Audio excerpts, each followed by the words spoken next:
선한 싸움, 그리고 많은 증인 앞에서 선한 증거를 증거하였다. 여기서 선하다라는 말씀이 아가도스가 아니라 칼로스라는 헬라어 단어입니다. 지난주에 했던 것 같기도 합니다. 칼로스. 그래서 여기서 왜 아가도스를 쓸 수가 있는데 왜 칼로스를 썼을까? 바로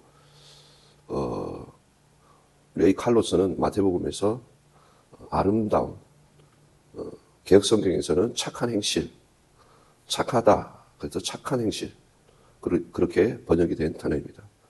즉 어떤 내면의 것이 외적으로 표현되는, 그래서 사람들이 그 착한 행실을 보고 하나님께 영광을 돌린다라는 것입니다.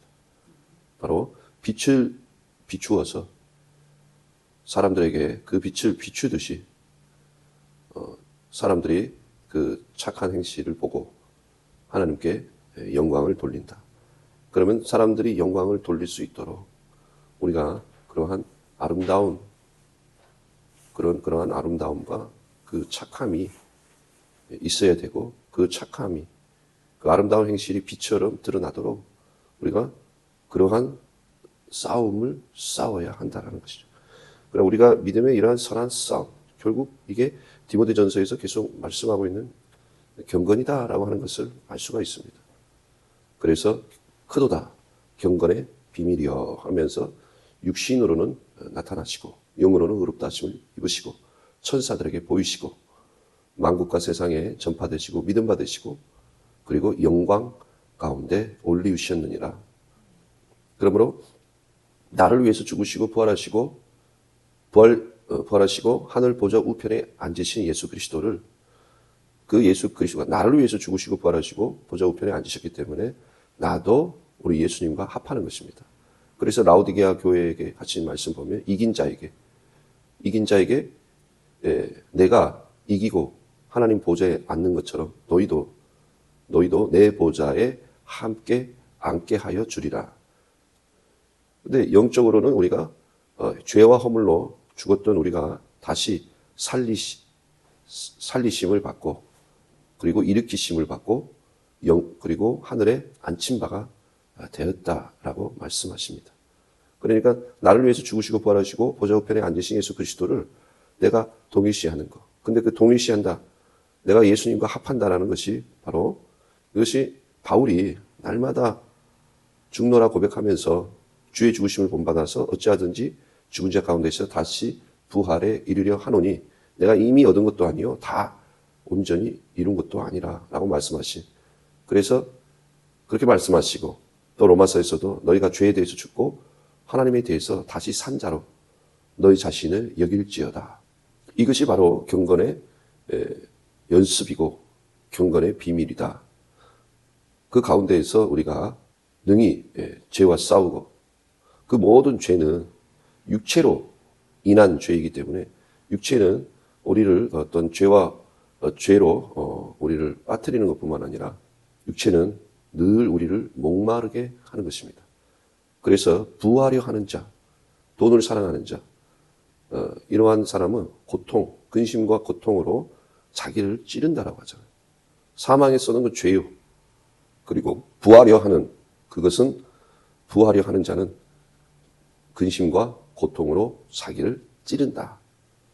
그러니까 우리가 예수 그리스도와 합한 자가 되어서 죽은 자 가운데서 다시 사는 예수 생명 발부할 생명, 그 생명이 그 죄사함의 은혜와 나를 의롭다 하신 그 하나님의 의를 따라서 사는 삶이에요.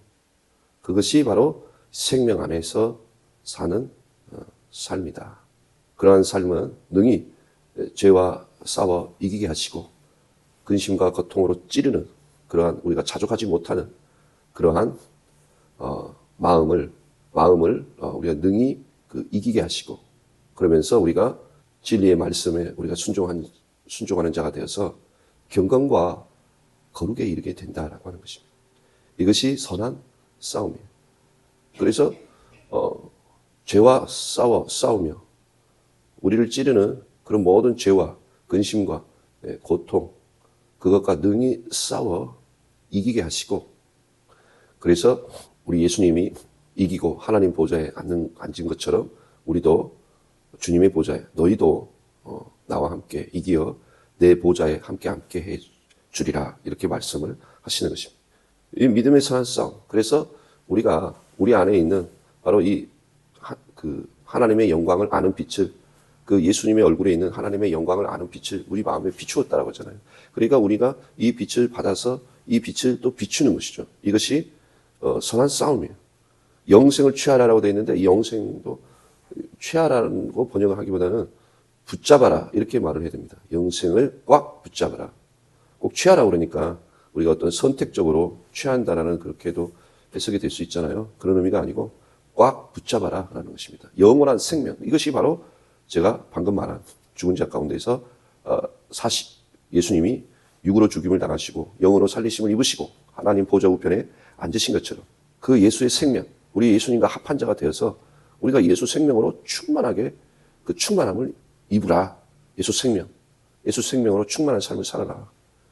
바울은 고린도후서 4장에서도 사방으로 우겨쌈을 당하여도 내가 쌓이지 않고 답답한 일을 당해도 낙심하지 않고 핍박을 받아도 버림받지 않고 거꾸로 뜨림을 당해도 망하지 아니하는 것은 내 몸과 내 육체에 예수 생명이 나타나게 하려 함이라. 그러니까 예수의 생명이 나타나도록. 그래서 예수님이 말씀하시기를 내가 온 것은 양으로 생명을 얻게 하고 더 풍성히 얻게 하려는 것이라고 말씀하시는 거예요. 그 생명으로 풍성, 예수 생명, 양으로 생명을 얻고 생명을 얻는 데 그치는 것이 아니라 더 풍성해서 바로 그 생명, 풍성한 생명을 그 생명 안에 거하라는 것이죠. 그 생명을 붙잡아라. 왜? 우리가 그러한 예수 생명을 붙잡아서 예수님처럼 살기를 원하는 거예요. 예수님처럼. 그래서 우리가 예수님처럼 사는 가운데 바로 이것이 요한복음 10장에서 말씀하신 너희가 내 안에 거하라. 그리하면 내가 너희 안에 거하리라. 우리가 예수님 안에 거하면 예수님 안에 거한다는 것이 예수님의 뜻대로 예수님이 행하시는 대로 행하는 자를 말하는 거예요. 그러므로 내가 예수님처럼 사는 가운데에 이제 우리가 온전히 성전이 되어서 궁극적으로 하나님이 원하시는 것이 하나님이 우리 안에 거하시는 것이고 우리가 마지막 날에 부활의 몸을 입는 것도 이제 이 연약하고 낡고 쇠하는 이 육의 몸을 벗고 이제 영의 몸, 신령한 몸을 입어서 완벽한 하나님의 초소가 되는 것입니다. 그러므로 영생을 꽉 붙잡아라. 이를 위하여 네가 부르심을 입었다라는 거예요. 로마서 8장에서도 미리 하신 자를 미리 정하시고 그리고 미리 정하신 자를 부르신 자를 의롭다 하시고 의롭다 하신 자를 영화롭게 하셨다라고 하셨는데 거기서 보면은 미리 정하셔서 바로 하나님의 아들 예수 그리스도를 다 함께 하셨다라는 것입니다. 그 다 함께 하기 위해서 예수 그리스도를 닮도록 하기 위해서 그리스도의 형상을 이룰 수 있도록 미리 정하시고 미리 정하신 자를 부르셨다는 것입니다. 그럼 우리를 부르심은 예수 그리스도를 닮도록 하기 위함이다라고 하는 것을 알 수가 있습니다. 즉 그런데 그 예수 그리스도께서 성전을 헐라 눈에 보이는 성전을 헐라 그리하면 죽은 자 가운데서 내가 제3일에 살아나리라. 성전을 헐라 내가 죽은 자 가운데서 내가 다시 살아나리라. 그렇게 말씀하셨습니다. 그러므로 성전, 이 눈에 보이는 성전도 본래는 하늘의 증거의 장막 성전이라고 하는 그 하늘의 성전, 하늘의 도성에 있는 성전. 우리가 도성이 성전은 아니잖아요. 도성 안에 성전이 있는데 바로 그 성전을 본따서 이 땅에 그림자요 모형으로 성막과 성전을 지었잖아요. 그런데 그 성막과 성전이 바로 예수 그리스도의 몸이라는 것입니다. 몸이라는 거예요. 그러므로 내가 예수의 생명, 죽은 자 가운데 다시 사는 예수 생명, 부활 생명으로 내가 충만함을 입는 것이 여전히 내가 연약한 육체의 몸을 입고 있지만 온전히 우리 하나님을 모실 수가 있고 이 생명은 부활 생명이기 때문에 하늘에 형체가 있고 땅에 속한 형체가 있는 것처럼 이제 우리가 이 육신의 장막을 벗고 하늘의 장막을 덧입어서 그것이 바로 부활이죠. 그리고 몸의 구속입니다. 이게 육으로 난 건 육이요, 영으로 난 건 영인데 육도 몸이 있고 영도 몸이 있고 영이 이제 부활의 몸의 구속을 입어 이것을 로마서 8장에서 정말 피조물도 이것을 고대한다라는 거예요. 그래서 피조물도 그것을 탄식하면서 하나님의 아들들이 영광의 자유에 이르기를 원하고 먼저 성령의 열매를 입은 우리도 탄식하는 것은 바로 우리가 이 육의 몸을 벗고자 함이 아니라 하늘의 몸을 우리가 덧입고자 함이라. 바로 이것은 우리가 이 영이 몸을, 육의 몸이 있는 것처럼 영의 몸이 있는데 이 영의 몸을 그 입는 나를 피조물도 그것을 고대하고 있다라는 것이고, 그리고 우리가 영으로도 우리 안에 있는 영도 온전하게 바로 하나님이 우리 안에 거하시기 위해서는 바로 영의 몸을 입는 그걸 탄식하면서 그걸 기다리고 있다라고 하는 거예요. 그러니까 궁극적으로 우리가 이제 부활의 몸을 입게 되면 완전한 정말 하나님을 모시는 그런 초소가 되기 때문에 예수님께서 부활하신 다음에 내 손과 발을 봐라, 만져봐라. 영은 살과 뼈가 없으되 나는 있느니라 라고 말씀했잖아요. 그러니까 우리의 구원은 그냥 천사의 몸으로 돌아간다거나 아니면 죄짓기 이전의 상태인 아담의 몸으로 돌아가는 것이 아니고 더 나은 몸, 하늘에 속한 몸, 바로 예수님의 그 신령한 몸, 그 몸으로 우리가 부활을 해서 완벽한 하나님의 초소가 되어 이제 눈물도, 이별도, 아픔도, 병든 것도, 연약한 것도 없고 늘 생명수를 마시며 영원한 하나님의 초소로서 이제 하나님과 동행하는 삶을 살기 때문에 계시록 21장 22절에서는 더 이상 하늘의 도성에는 성전이 없다. 왜? 하나님이 성전이고 예수가 성전이라는 거예요. 그 도성에는 하나님의 영광의 빛이 가득하고 우리 예수님이 그 영광의 빛을 비추는 등과 같아서 더 이상 해와 달과 별도 필요가 없고 별빛도 필요가 없고 성전도 없고 우리가 온전한 초소가 된다는 거예요. 그러니까 그러므로 완전한 사랑으로 우리 하나님 아버지와 우리 예수님과 하나가 된다는 것이죠. 그래서 우리 예수님이 요한복음 17장에서도 보면은 나는 아버지 안에, 아버지는 내 안에, 너희는 내 안에, 그리고 나는 너희 안에. 그렇게 함으로써 이제 완전히 우리 아버지 하나님과 우리 예수님과 그리고 구원받은 우리가 완전히 사랑으로 하나가, 완벽한 하나가 되는 것입니다. 세상의 노래들을 보면 못다 이룬 사랑입니다. 세상 노래 중에 세워라, 세워라, 세워라, 가지 마라. 그러면서 그 사람을 못다 이룬 그 사랑을 이루기 위해서 그 사람 데려가지 마라. 막 그런 노래들이 있잖아요. 그런데 이 세상에서는 완전한 사랑이라는 것은 없다라는 것입니다. 그런데 이제 그 천국에서는 우리 하나님 아버지와 우리 예수님과 그리고 내가 완전히 너는 내 안에, 나는 너희 안에, 아버지는 예수 안에, 그리고 예수님은 아버지 안에. 그러므로 우리가 아버지 안에 거하고 아버지는 내 안에 거하고 그리고 예수님은 우리 안에 거하고 또 내가 예수님 안에 거하고 예수님 안에 거하니 예수님 안에 있는 아버지가 또 내 안에 거하고 완전한 하나가 되는 그것이 바로 궁극적으로 이루어지는 하나님의 나라인 것을 우리가 알 수가 있습니다. 이것을 위해서 그가 부르심을 받고 많은 증인 앞에서 선한 증거를 증거하였다. 우리에게는 능히 생명과 경건에 속한 모든 것을 우리에게 주셨기 때문에 우리가 경건과 거룩에 이르러 흠도 점도 없이 우리가 하나님 앞에 발견될 수 있다라는 것이에요. 그 진리에 그러므로 순종하며 이 디모데전서에서는 경건에 이르기를 연습하여 그 경건의 비밀을 깨닫는 자가 되어서 우리가 그렇게 사람들이 우리의 착한 행실을 보고 하나님께 영광을 돌릴 수 있는 그러한 선한 증거, 아름다움이 우리에게 있어야 된다. 능히 그렇게 할 수 있는 그걸 주셨다라는 거예요. 그래서 베드로 후서 같은 데서 보면 하나님의 신의 성품을 말씀하시면서 믿음의 덕의 지식의 절제를, 인내의 경건을, 그리고 경건의 형제의 사랑을 공급하라는 거예요.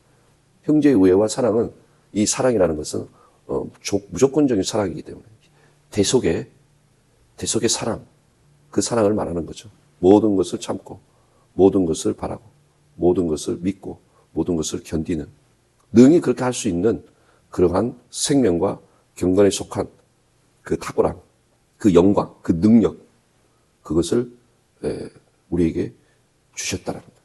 예수를 아는 것이 바로 그 하나님의 영광에 능히 이룰 수 있는 하나님의 영광을 아는 빛을 예수 얼굴에 있는 하나님의 영광을 아는 빛을 우리 마음에 예수를 통해서 비추었다라는 것을 하시잖아요.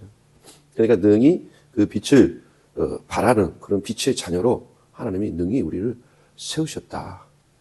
그러므로 우리가 정말 그 은혜, 우리에게 베푸신 그 은혜, 죄사함의 그 은혜와 그 은혜로 우리를 의롭다 하신. 그런데 우리가 은혜라고 했을 때 어떤 기도 응답도 은혜이지만, 개별적으로 우리가 응답받는 것도 은혜이지만, 궁극적으로 우리의 죄를 사하시고 우리 죄사함의 그 은혜, 대속의 그 은혜를 통해서 그리스도의 사랑에 이르는 것이 굉장히 중요하다는 거예요. 그래서 우리가 믿는, 예수 그리스도를 믿는 그 믿음을 통해서 우리가 궁극적으로 죄사함의 그 은혜를 깨닫고 나를 의롭다 하신 그 의를 드러내는 것이 궁극적으로 우리가 육체를 따라서 살지 않고 영을 따라서 예수의 생명이 나타나는 영을 따라서 사는 삶을 살 수 있기 때문에, 그냥 우리가 어떤 뭐가 생겨서 내 기도가 응답이 돼서 그리고 살기 편해서 이런 식으로 우리가 은혜를 생각하게 되면은 우리가 궁극적으로 은혜에서 시작해서 육으로 마칠 수가 있다는 거예요. 그러니까 우리가 육적으로 하나님의 은혜를 이해하게 되면은 처음에는 천부여 의지 없어서라고 하면서 그러한 탄식 속에서 예수님을 영접을 하고 그 은혜 가운데 있었는데, 나중에 이 땅의 어떤 복으로 은혜를 내가 삼게 되면 어떻게 되겠어요? 결과적으로 이제 육을 또 다시 육신을 따라서 생각하고 말하고 행동할 수 있잖아요. 그렇기 때문에 우리가 궁극적으로 성경에서 말하는 은혜라는 게 뭐예요? 예수님이 집이 생기고 땅이 생기고 차가 생기고 출세를 하고 부귀 영화를 누려서 예수님이 은혜 가운데 계신 건 아니잖아요. 바울이나 베드로도 집이 생기고 땅이 생기고 출세를 하고 승진을 하고 부귀 영화를 누렸기 때문에 바울과 베드로가 그 은혜 가운데 있었던 건 아니거든요.